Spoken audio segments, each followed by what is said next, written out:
Hello, everybody, and welcome to Spring with the Seasons Leadership Podcast, where we are awakening to new energy, creativity, and the opportunity to elevate our thinking. Throughout this season, we are going to continue to bring you actionable advice to inspire you to explore new possibilities, clarify your vision, and start your plan to improve your leadership in life today. Thank you for joining us. I'm Debbie Collard, and my co-host Susan Ireland is with us today as well. As certified leadership coaches and co-founders of Seasons Leadership, we share a vision to make excellent leadership the worldwide standard. This drives us to partner with individuals, teams, and organizations to increase and accelerate leadership excellence, which is a specific skill that helps leaders successfully achieve high levels of performance. You can learn more about this at seasonsleadership.com. You've experienced plenty examples of mediocre leadership, maybe even bad leadership. So join us in making positive leadership the norm rather than the exception. By listening and engaging in the discussions featured on this podcast, you help us bring leadership excellence to the world. So thank you again for joining us. We are very excited. We have a special guest with us today, Stephan Wiedner. He is an entrepreneur whose mission is to abolish apathy in the workplace. How cool is that? He firmly believes that for great work to take place, everyone needs to have the courage to speak up and the confidence to know that they will be heard.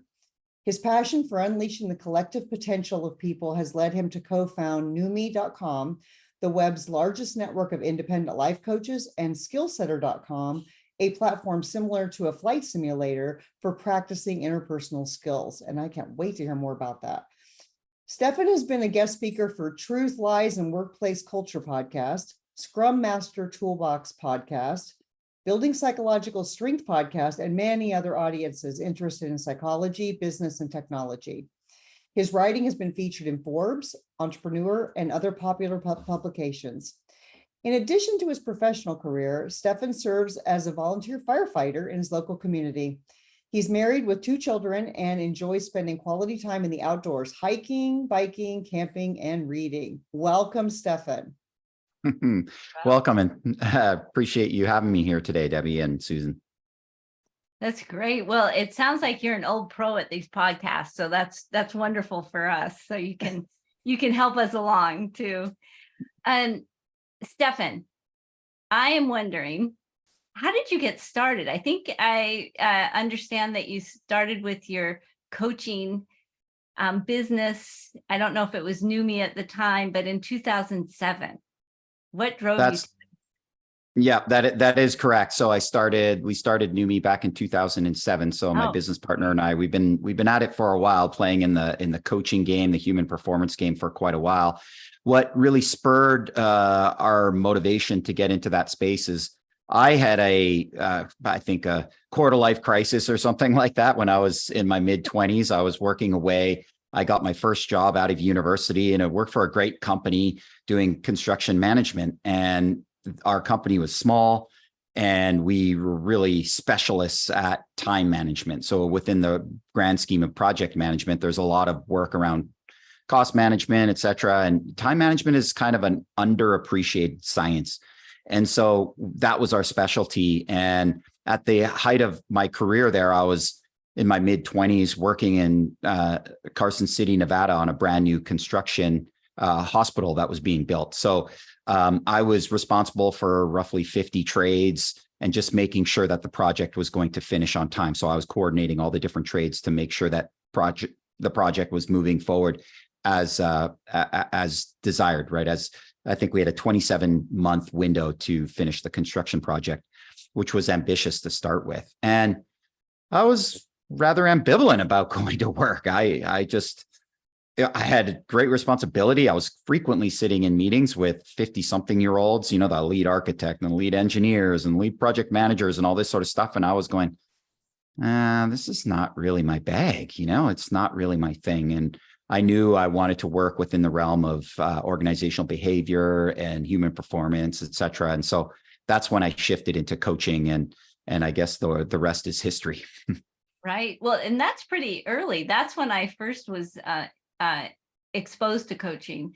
I was getting a master's degree in management, and as a elective, we could choose anything. And I chose this thing called coaching that I hadn't even heard about before, and nobody else had either. So you were like on the leading edge. I wish I was at that time.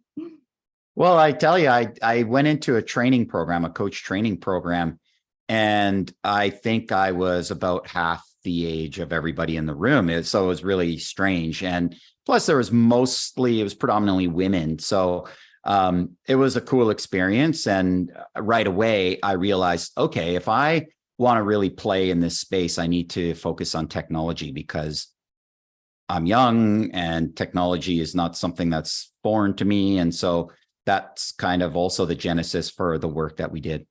Right.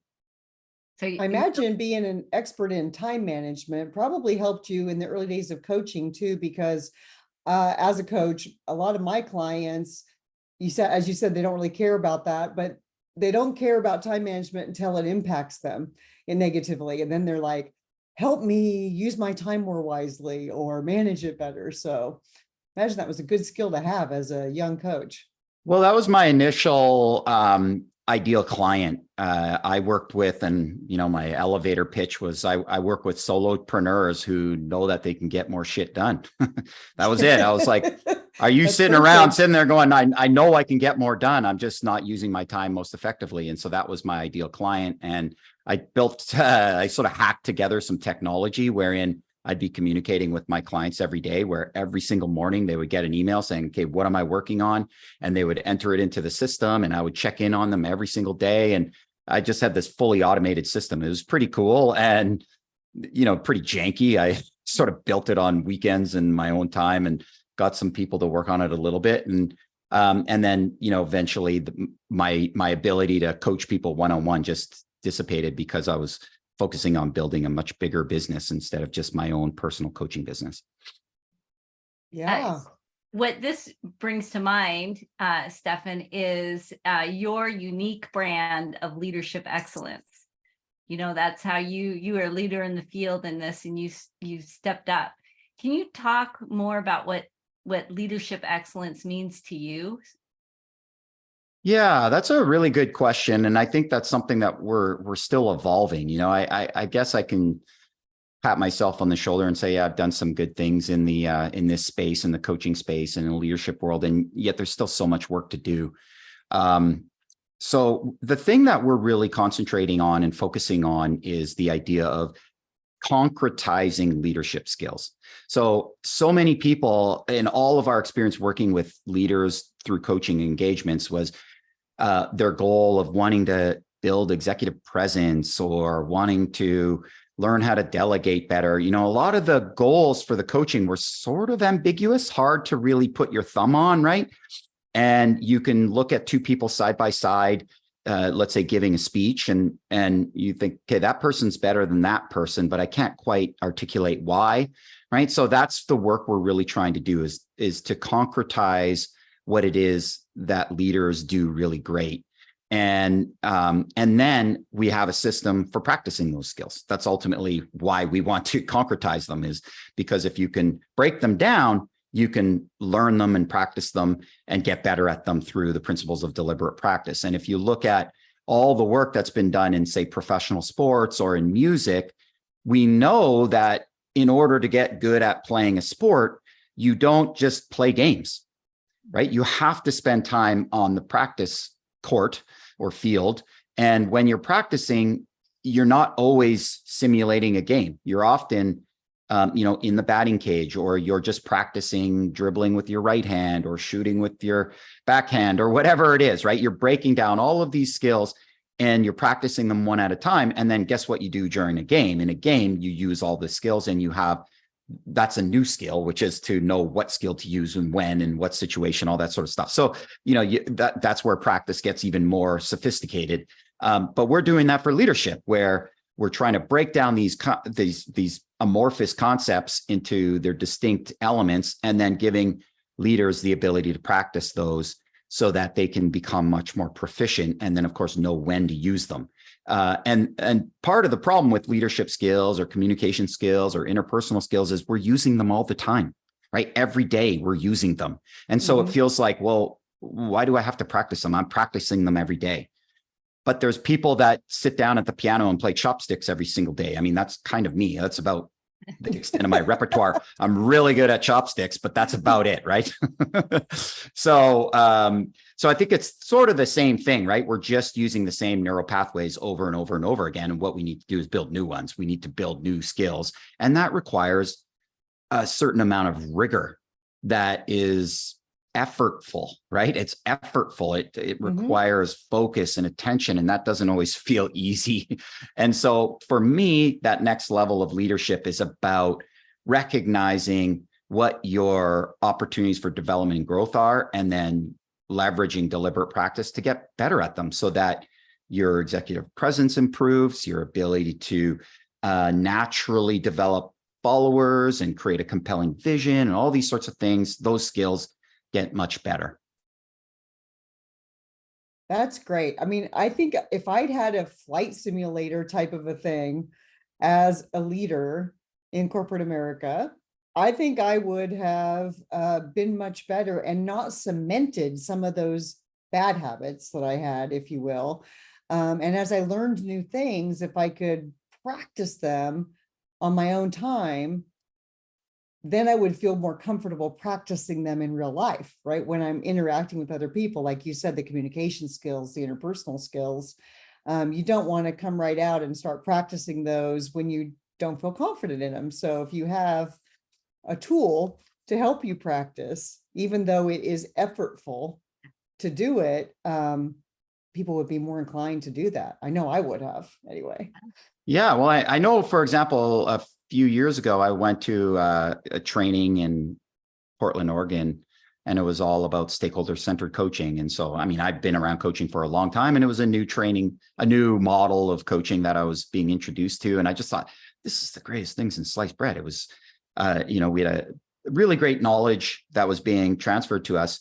And afterward, I got in touch with some of the individuals that were in that training. Of course, everybody was like, oh, this is the greatest thing. But then nobody was using the skills, like no one. And then as time progresses, there's this increasing anxiety about using the skills because you're like, it's been so long now. And I'm not sure I'm going to get it right. And right. Like, and so then we just resort back to our old way of doing things. Right. Stephan, what are you practicing right now? Yeah, that's a great question. And, I have to look in the mirror and eat my own, sleep in the bed I make kind of thing. Yeah, the thing I'm working on specifically is a term that we call interpersonal responsiveness. I was going to say responsibility, but that's not it. Interpersonal responsiveness. So what is that? Well, again, when we break down all of the leadership skills, what we notice is that broadly speaking, there are leaders who are able to approach conflict or potential conflict, and then those who avoid it. And I'm a Canadian, and I think as such, I have some cultural upbringing wherein we're very polite and we defer to others and that kind of thing. And so for me, sometimes it's hard to say the thing I need to say to the person because I don't want to upset them. I don't want to, upset the apple cart. And so I'm trying to be really proactive in my leadership skills to name any issue that might be floating around in, whatever team or whatever group I'm working in, and be able to point it out in a way that moves the group or the team forward, instead of kind of dancing around it and pretending like it's not there. Right. That's a good one. It is good. And that's kind of one side of the coin that we talked about in your introduction today. Say a little bit more about the confidence to know you'll be heard. If you get the courage to speak up, then the other side of that is the confidence to know someone's going to hear you. Yeah. So what is that? That's our definition for psychological safety. So for those who are familiar with psychological safety, it's that environment. And to use Dr. Amy Edmondson's definition, she's a Harvard professor who's really the key thought leader in this space. She says psychological safety is a belief that you can speak up, say what's on your mind, even admit mistakes without the fear of some sort of social reprimand. And so we took that definition and tried to make it a little bit more digestible, I guess, and a little bit more actionable. And that's where we came up with it's the courage to speak up and the confidence to know you'll be heard. And why did we come up with that? It was because it was near the beginning of the pandemic, actually. And we made psychological safety and speaking up as kind of synonymous. They were sort of one and the same thing. And then we started to notice that there were all these protests going on in the world.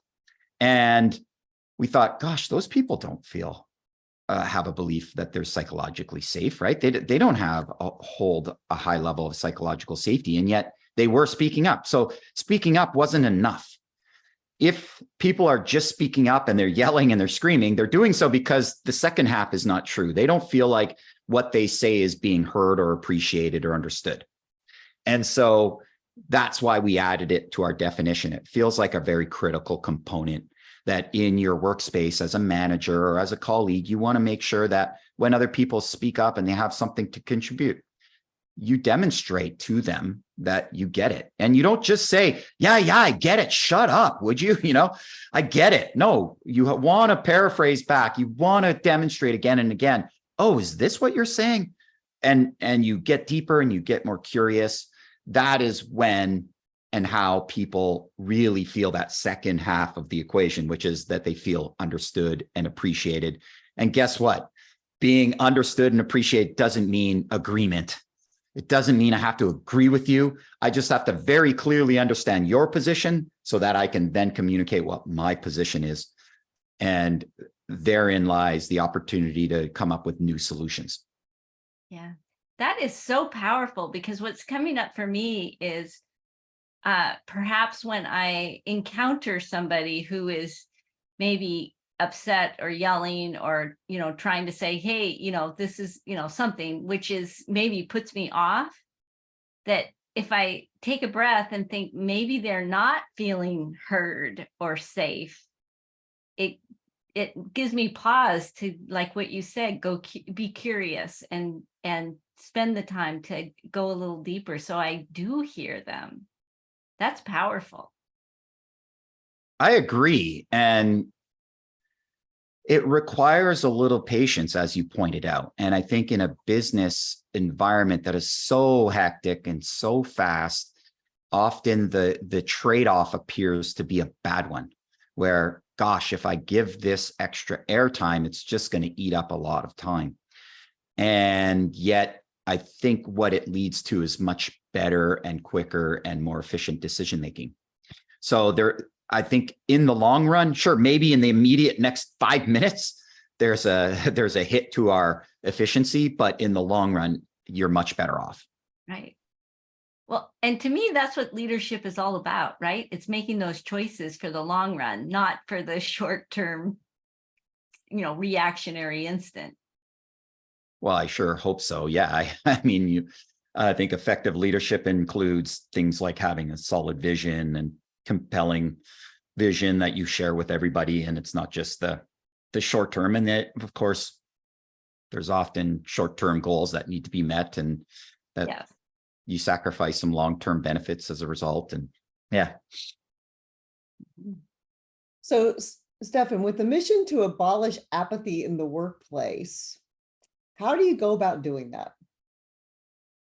Well, there was a poll recently, or a number of years ago, that was conducted, and I suspect if it were to be conducted again today, we'd probably see similar results. And it was, I believe, by a Gallup poll, and they were asking people, to what extent does your voice matter at work? And the result was that roughly 70% of people believe that their voice didn't matter at work.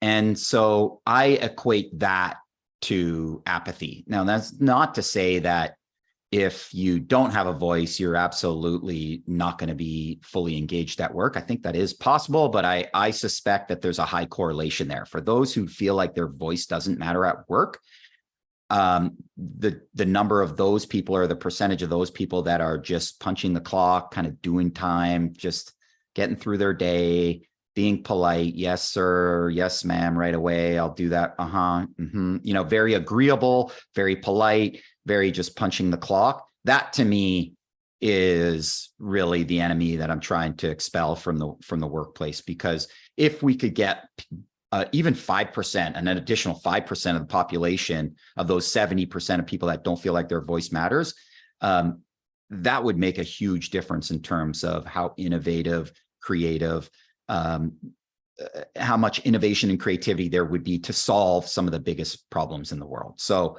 imagine if 95% of people believed that at work that their voice really mattered.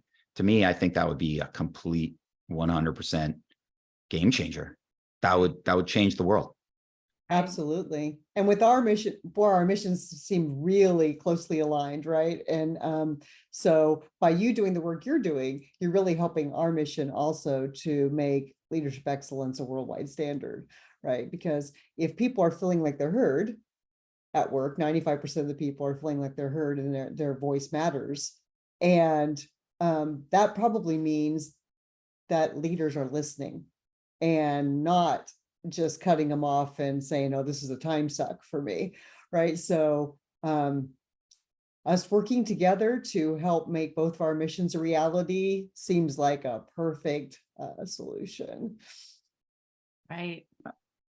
Totally agree. I mean, the way I see it, like we certainly don't have a monopoly on improving the world, right? Like we're all contributing in our own unique and different way. And I could see how there's so many other people like us who are contributing in very similar manners. And we're all just trying to,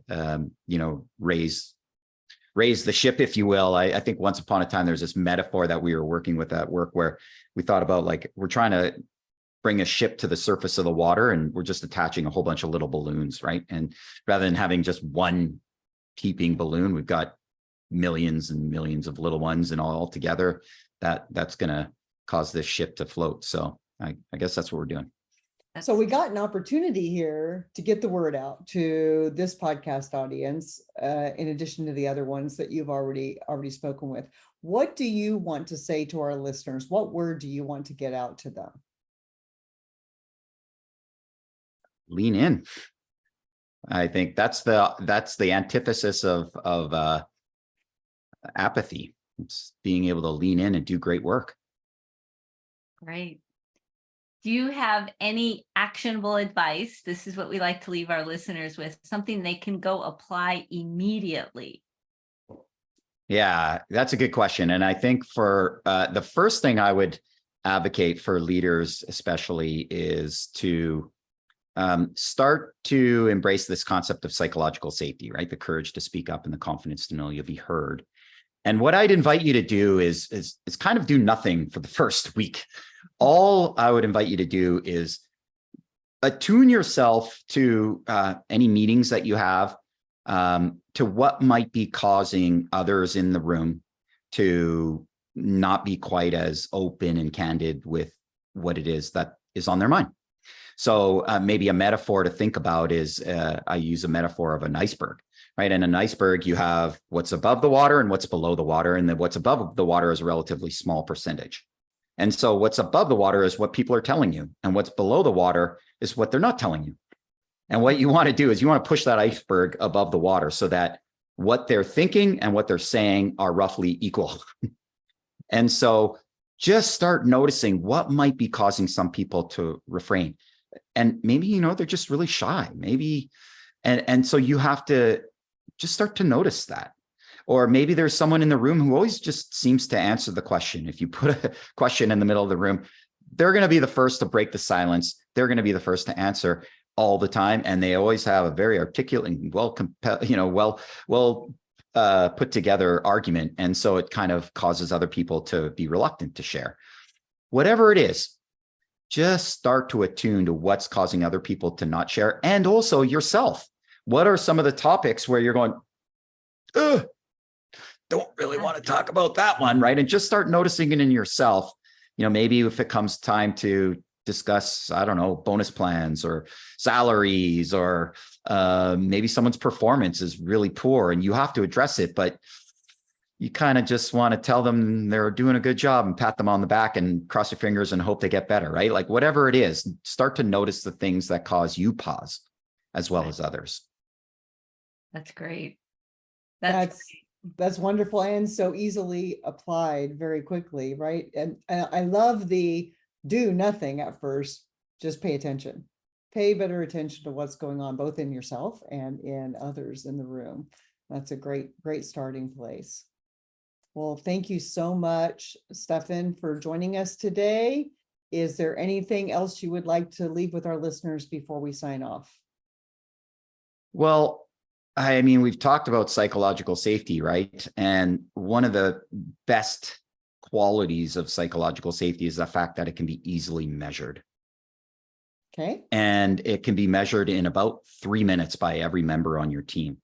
And so if you're interested in measuring the psychological safety of your team because you're just curious about it, that is something that I would like to offer to your listeners, is for them to get a complimentary assessment for their team. And the simplest way for them to do that would be to reach out to me on LinkedIn, connect with me there, and send me a message and say, hey, I listened to you on the podcast and would love to take you up on a free assessment. And that's something I'd be honored to do for all of your listeners. Oh, that's wonderful. Thank you so much for that. Absolutely. Very generous. We'll put it in our show notes too. They can find you through our show notes. So that's wonderful. Thank you. Awesome. All right. Well, thank you, listeners, for joining us for the Seasons Leadership Podcast.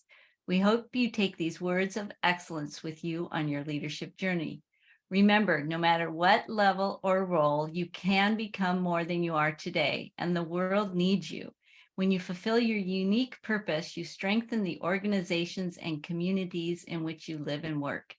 Thank you for being a part of our positive leadership chains. And join us in making excellent leadership the worldwide standard by subscribing to our community on Patreon. Visit Patreon, patreon.com/seasonsleadership to become a member and join the conversation. We would love to connect with you as we build our community of excellent leaders. And tune in next time for more leadership excellence conversations and insights like today with Stephan. Until next time, we are sending you positive vibes for new energy, creativity, and opportunity to elevate your thinking during this season of spring. Thank you.